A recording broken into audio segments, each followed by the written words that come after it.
नमस्कार, मैं हूं तरुण शर्मा। आप देख रहे हैं एक ऐसी आवाज़ जो लोगों तक पहुंचती है। मेरे साथ आज सामाजिक के जुड़े हैं गोपाल शर्मा जी। हमने इनसे बातचीत करी द कश्मीर फिल्म्स के ऊपर। जिस तरह से इस पिक्चर को एक अलग ट्रैक दे दिया गया है, जनता को ये बहुत ही ज़्यादा स्नेह लग रही है। लोग परिवार जाके ज़रूर देखेंगे इस पिक्चर में है क्या क्या हुआ है कश्मीरी पंडितों के साथ। यहाँ तक कि लोग इतने दर्द आंसू सब एक सैलाब जो सोशल मीडिया में चला था, आज वो हर जगह पहुँच गया है। बिना पब्लिसिटी की, बिना स्टार के, या वो शाहरुख खान हो या वो सलमान खान हो या वो कोई सा भी स्टार हो पॉपुलर, सब पीछे हट गए। हिंदू ज़्यादा ऐसा कि ये इस पिक्चर को कहाँ से कहाँ ले गया। तो आइए सामाजिक के जने से हमने बातचीत करी गोपाल शर्मा से। उन्होंने जो द कश्मीरी फिल्म्स के ऊपर जो नेगेटिव चीज़ें चल रही हैं धर्म के ऊपर कि हमारे ऊपर भी पिक्चर बननी चाहिए, उन्होंने कहा पिक्चर तो बननी चाहिए क्योंकि पता भी होना चाहिए कि हर जगह हर एक के साथ क्या क्या हुआ है, लेकिन उसको गलत वे में मत लो। और जिस तरह से कांग्रेस के सोनिया गांधी ने बोला कि फेसबुक को बंद कर देना चाहिए, सोशल मीडिया को बंद कर देना चाहिए, क्यों बंद कर देना चाहिए? आंदोलन एक ऐसा आ रहा तो उससे क्या डर गई हैं? ये भी एक सवाल है। तो बात करें हमने आज गोपाल शर्मा से। देखिए ये रिपोर्ट। उसके ऊपर बनी है, लेकिन आज जागरूक हो रहा है फेसबुक के माध्यम से, सब लोग जागरूक हो रहे हैं। हिंदू एकता कहूँगा जागरूक हो रहा है, लेकिन आज विपक्ष ऐसी बातें कर रहा है। वो बातें ऐसी क्यों कर रहा है, तो इन्हीं से पूछते हैं। सर, सबसे पहले तो आपका नमस्कार। नमस्कार sir, the Kashmiri films Kashmiri पंडितों के ऊपर बनी है, उसके बारे में आप बताइए। देखिए, कश्मीर फाइल्स पिक्चर बनी है जो कश्मीर में अत्याचार हुए हिंदुओं के ऊपर, और हिंदू में भी कश्मीरी पंडितों के ऊपर जो अत्याचार हुए थे, उन अत्याचारों का मार्मिक चित्रण एक डॉक्यूमेंट्री के स्वरूप में इस पिक्चर के माध्यम से पेश किया गया है। बिट्स एंड पीसेस में जानकारी शायद इस देश के सभी लोगों को थी कि कुछ हुआ था, लेकिन किस तरह से हुआ था और कितना अत्याचार हुआ था ये पूर्ण रूप से जानकारी नहीं थी।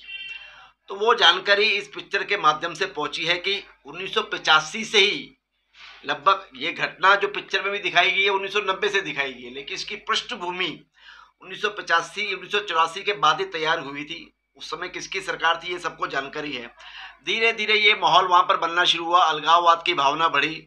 जेकेएलएफ के उग्रवादियों ने धीरे धीरे हिंदू लोगों को मारना शुरू किया, और 1990 तक आते आते ये बात बन गई कि या तो यहाँ से जाओ या मुसलमान बन जाओ और यहाँ से चले जाओ, धर्म बदल लो अपना। 1990 में वो बर्स्ट हुआ, और एक साथ आस पड़ोस के मुस्लिम लोगों परिवारों ने भी उन अलगाववादियों का साथ दिया और हमारे हिंदू भाइयों की हत्याएं करनी आरंभ कर दी।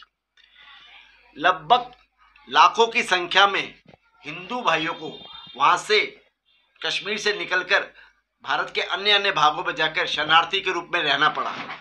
इतना बड़ा अत्याचार हुआ, लेकिन समाज को, देश को इसके बारे में पूर्ण रूप से जानकारी नहीं थी। आज जब वो जानकारी इस पिक्चर के माध्यम से बन रही है तो समाज में एक जागरण की भावना आ रही है। आप देखिए, सिनेमा हॉलों में लाइनें लगी हैं, बुजुर्ग, महिलाएं सब देख रहे हैं पिक्चर के लिए, क्योंकि वो उनको मालूम चला है कि ये कितना बड़ा अत्याचार हुआ था। अभी इसका कारण है कि जो बड़े बड़े स्टार्स हैं जो अपनी पब्लिसिटी करते हैं, तो हमेशा आते हैं झोली फैला के, हमारे भारत के हर एक जगह पे जाते हैं, वो लोगों ने आंखें बंद कर दी।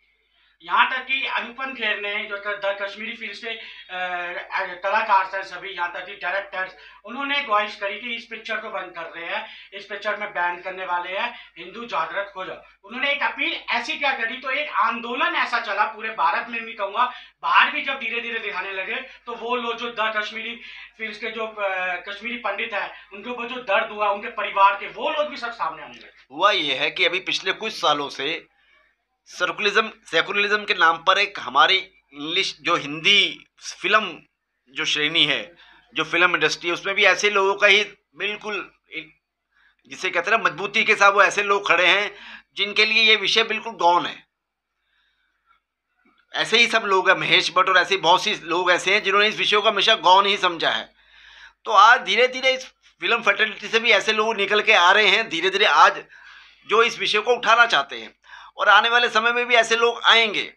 और नेता जो हमारे हैं, विपक्ष के लोग हैं, वो भी इस विषय को आग में घी डालने का काम कर रहे हैं। वो ये बातें कर रहे हैं कि जी 1990 में सरकार किसकी थी, वो 200 लोग, कोई कहता है 200 लोग मारे गए, कोई लोग कह रहा है 500 लोग मारे गए। कितने लोग मारे गए विषय ये नहीं है, विषय ये है कि किस तरह से हुआ और कितना बड़ा अत्याचार हुआ। एक देश में ही अपने देश में रहने वाले व्यक्ति को मार मार कर शरणार्थी के रूप में प्रस्थापित कर दिया गया। क्या ये बहुत छोटी घटना है? अगर इस घटना को प्रदर्शित करने के लिए कोई पिक्चर बनी है तो बहुत अच्छी पिक्चर, और ये पूरे विश्व में जारी है। यूएस में भी जो नैरेटिव सेट किए गए थे, यूएस सीनेट में भी लोगों ने ये बोला कि जो हमें जानकारी थी वो तो बहुत अधूरी जानकारी थी। तो आज जो बात हम आरएसएस के लोग और हमारे संगठन के लोग बोलते हैं कि कश्मीर में जो हुआ उसका चित्रण सही तरीके से पूरे विश्व को मालूम नहीं है, आज मालूम चला। और जेएनयू में भी एक गलत नैरेटिव सेट, बेसिकली ये पिक्चर दो तरीके से है। एक तो जो अत्याचार हुआ उसको दिखाएगा, दूसरा जो नैरेटिव्स सेट किए जा रहे थे, जो गलत नैरेटिव सेट किए जा रहे थे, वो भी निरस्त हो रहे हैं पिक्चर के माध्यम से, कश्मीर फाइल्स के माध्यम से। सर, जिस तरह से आपने बताया 1985 में स्टार्ट हो रहे हैं, जो सरकार थी उस समय कोई भी थी, अचानक एकदम कोई नहीं आता, ये सब प्लानिंग होती है। जिस तरह से आपने बताया एक नेगेटिव चीजें हर तरह की जा रही है, लेकिन अब धीरे धीरे जो एक आंदोलन बना और आज आंदोलन हर जगह पहुंच गया है। और यहाँ तक कि कांग्रेस सरकार जो आज कहाँ पर है वो आज तक किसी को पता नहीं चल रहा है। वो सर ऐसे सवाल उठा रही है जैसे कि फेसबुक को बंद कर देना चाहिए। ये फेसबुक का क्या है, सोशल मीडिया को किस बारे में बंद कर देना चाहिए? सोशल मीडिया ने जब देश में जागरण करने का काम किया है, आज सोशल मीडिया एक बहुत बड़ा प्लेटफॉर्म है जिसके में लोगों को जानकारी मिल रही है। अब इन लोगों को लगा है कि ये सोशल मीडिया इनके खिलाफ जा रहा है, लोगों को जानकारी मिल रही है और चुनाव के परिणाम इनके विपरीत आ रहे हैं और कांग्रेस लगभग समाप्ति की ओर है। तो ये सब जिसे होते हैं, वो एक कहावत है ना जी कि खसियानी बिल्ली खंबा नोचे, वो वाली बात ही रह गई है। इसलिए वो सोनिया गांधी ये सब विषय उठा रही हैं।